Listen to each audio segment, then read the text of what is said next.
Bienvenue dans Science Num, le podcast qui décortique les recherches menées à Télécom Sud Paris dans le numérique. Aujourd'hui, mon invité est Hervé Debar. Il est directeur de la recherche à Télécom Sud Paris. Il est aussi directeur adjoint de l'école, expert reconnu en cybersécurité, domaine dans lequel il travaille depuis plus de 30 ans, et il est aussi membre du conseil scientifique de l'ANSSI, l'Agence nationale de sécurité des systèmes d'information. Hervé Debar, bonjour. Bonjour. Ce qui nous intéresse aujourd'hui, c'est un ensemble de travaux menés au niveau européen dans un programme que vous pilotez au sein d'un projet qui s'appelle Sparta. Pouvez-vous nous expliquer ce qu'est ce projet ? Donc, ce projet Sparta, c'est un projet européen dans un cadre assez classique qui a pour but pour la Commission européenne de développer une action stratégique dans le domaine de la cybersécurité. Et plus spécifiquement, l'Europe veut mettre en place un centre de compétences européen en cybersécurité qui sera, maintenant on le sait, localisé à Budapest. L'objectif de Sparta, c'est un projet pilote, comme 3 autres, Concordia, ECHO et CyberSec for Europe, qui ont pour but d'étudier différents modes de fonctionnement pour construire ce centre de compétences et faire en sorte qu'il soit le plus opérationnel possible. Ok, alors qu'est-ce qu'on retrouve à l'intérieur de ce projet Sparta ? Alors, au sein du projet Sparta, il y a différentes activités, dont une activité de recherche qui est sous forme de 4 programmes. Un des programmes s'intéresse à ce qu'on appelle la Cyber Threat Intelligence, c'est-à-dire comprendre d'où viennent les attaques et qui sont les attaquants. Un programme s'intéresse à la sécurité des objets matériels, notamment les objets connectés, les petites plateformes, on va dire. Un 3e programme s'intéresse à la sécurité de l'intelligence artificielle, qui est un sujet très à la mode, puisque on va piloter de plus en plus de systèmes par ces mécanismes d'IA. Et le programme dont je m'occupe s'intéresse aux problématiques de validation et de certification, c'est-à-dire au fait de reconnaître, de savoir démontrer qu'un logiciel ou qu'un système composé de logiciels et d'autres équipements peut remplir les missions qu'il est censé remplir. Dans le cadre de ce programme, et pour étudier ces missions, on va regarder 2 cas d'usage particuliers. Le premier cas d'usage est lié au secteur du transport et consiste à l'étude du véhicule connecté, notamment des véhicules qui fonctionnent en formation, donc qui se suivent les uns les autres. Le deuxième cas d'usage s'intéresse à la sécurité de l'identité numérique dans le cadre d'une application qui est déployée par le gouvernement italien pour fournir une identité numérique et des services en ligne à ses citoyens.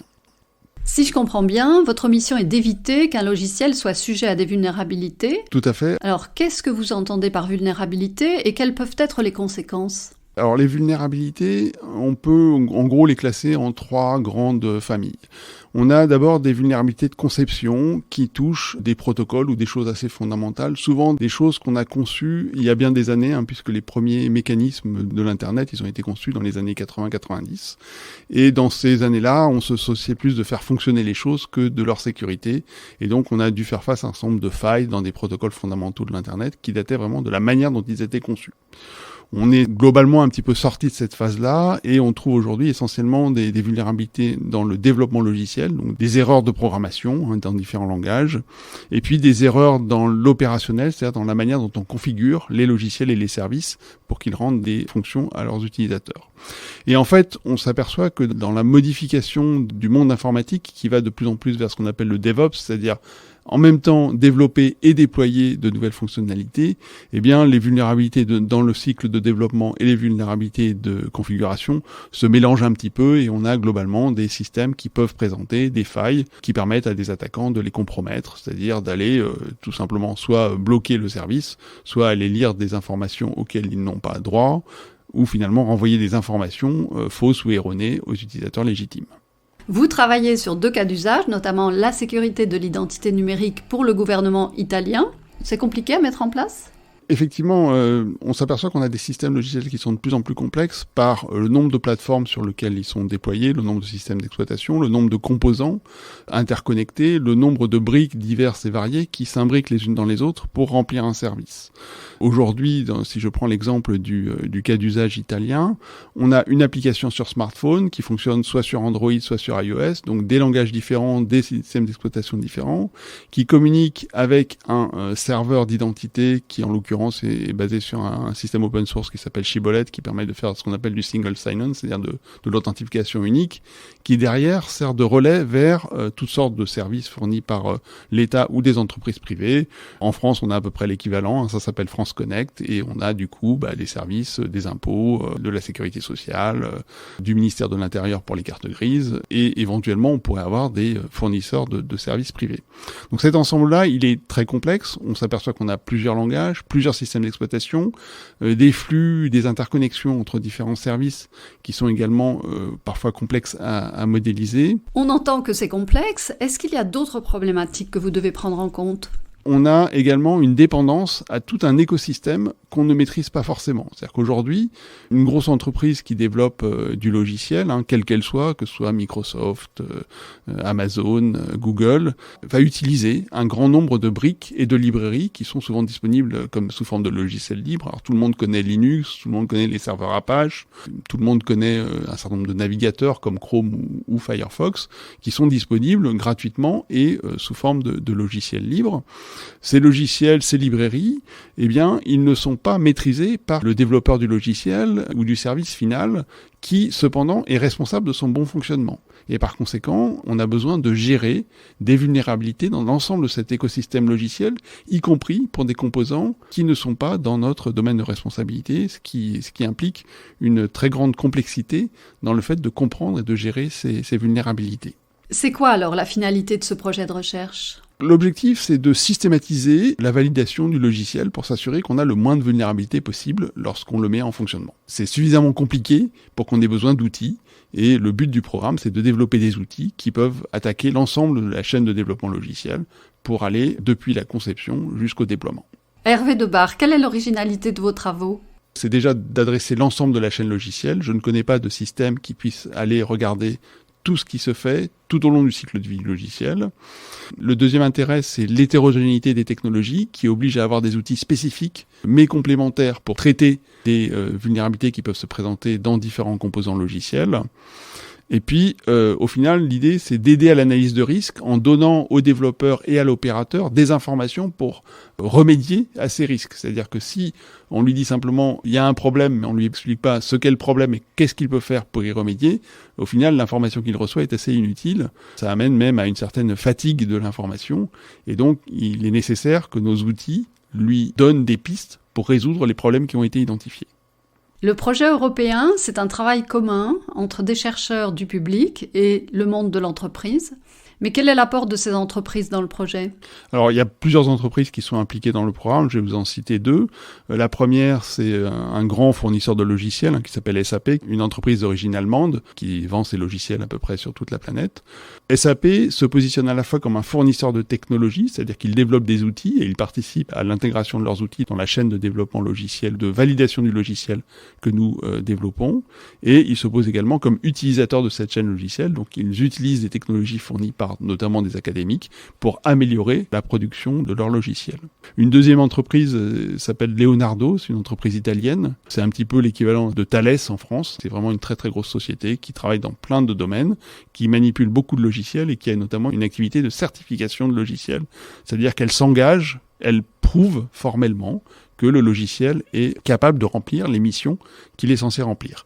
Et cette société met en œuvre, sur nos deux cas d'usage, ces techniques pour montrer qu'on peut aller plus loin dans la certification du logiciel.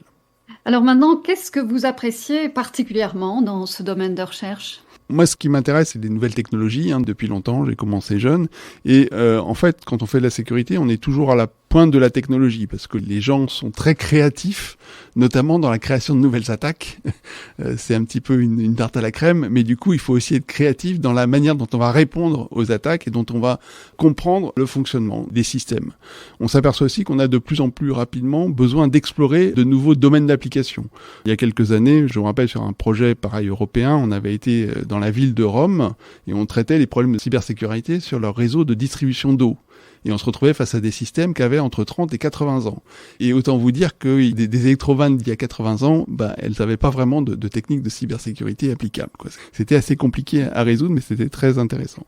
Et du coup, on a à la fois un sentiment de curiosité et puis d'utilité. C'est-à-dire que ce qu'on essaie de faire, ça doit rendre un service et aider au fait que les systèmes fonctionnent mieux, de manière plus sécurisée et donc conserver un certain niveau de confiance dans la manière dont on numérise l'ensemble de nos systèmes aujourd'hui. Est-ce que vous pouvez nous dire quelles difficultés vous rencontrez dans ce domaine de recherche ? Les plus grandes difficultés, c'est pas tellement des problématiques de recherche à ce stade, c'est vraiment des problématiques de personnes. C'est-à-dire qu'on a beaucoup de mal à trouver des gens qui sont intéressés par la cybersécurité pour différentes raisons. On a clairement un manque de compétences et de personnes formées sur le sujet au niveau mondial. Et on parle vraiment de plusieurs dizaines de milliers de personnes, de dizaines de milliers de postes, que ce soit en Europe, aux États-Unis, en Chine, un petit peu partout sur la planète. Tous les pays font le même constat et donc mettent en place des stratégies dont ces projets et ce centre de compétences. Et on a vraiment du mal à attirer, notamment les jeunes, vers ces sujets. Ils sont attirés vers des choses qui semblent plus, brillantes, comme l'intelligence artificielle. On en parle beaucoup. Ça m'amuse toujours parce que j'ai fait partie de la vague 1990 de l'intelligence artificielle. J'en ai même vendu. Et en fait, j'en suis resté assez sceptique. Je trouve dommage que les jeunes ingénieurs ne s'intéressent pas à ces sujets de cybersécurité, pour deux raisons. D'une part, s'ils font du numérique, ils seront forcément impactés par des problématiques de sécurité, donc ils devraient avoir un vernis minimum. C'est ce qu'on peut faire, par exemple, au travers du programme type CyberEdu de l'ANSSI. Et puis, il y a clairement besoin de spécialistes, parce que c'est un domaine en pleine évolution et en pleine croissance. C'est pas prêt de s'arrêter. Et donc, qu'est-ce que vous auriez envie de dire aux jeunes ingénieurs et aussi aux professionnels impactés par l'informatique ?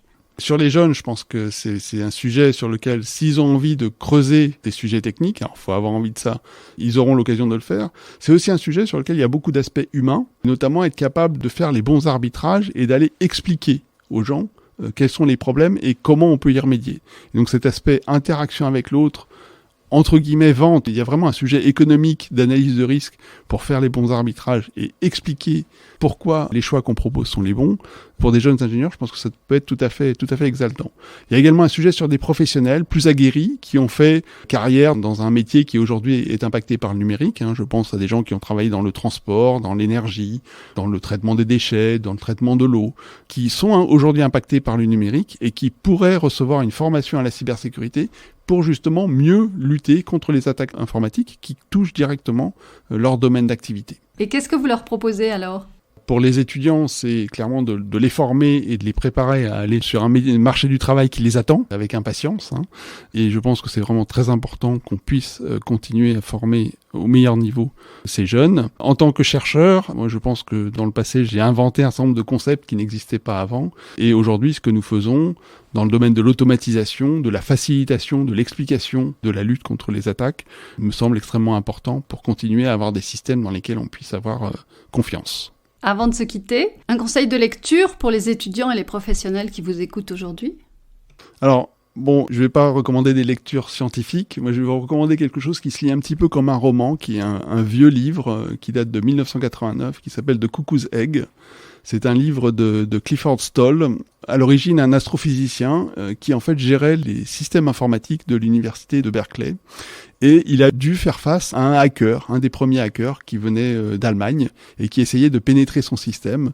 Et dans son livre, il raconte un petit peu comment il a mis en place toutes sortes de mécanismes pour comprendre ce que cherchait cet attaquant et interagir avec lui. Ça a plus de 30 ans, mais ça reste tout à fait d'actualité pour comprendre les enjeux qui continuent à se jouer en Europe et qu'on voit rejouer avec des attaques très récentes, comme l'attaque SolarWinds, qui a permis à un service secret étatique de pénétrer plusieurs dizaines de sociétés et d'organisations institutionnelles américaines. Merci Hervé Debar. J'espère que vous allez susciter des vocations. Merci à vous. Merci à tous d'avoir suivi ce nouveau numéro de Science Num, une émission soutenue par le Carnot Télécom et Sociétés Numériques. On se retrouve sur les réseaux sociaux et sur les plateformes de streaming. Prochain épisode avec Marilyn Laurent. Elle est experte en cybersécurité et protection des données personnelles et on parlera de profil bruité. À bientôt.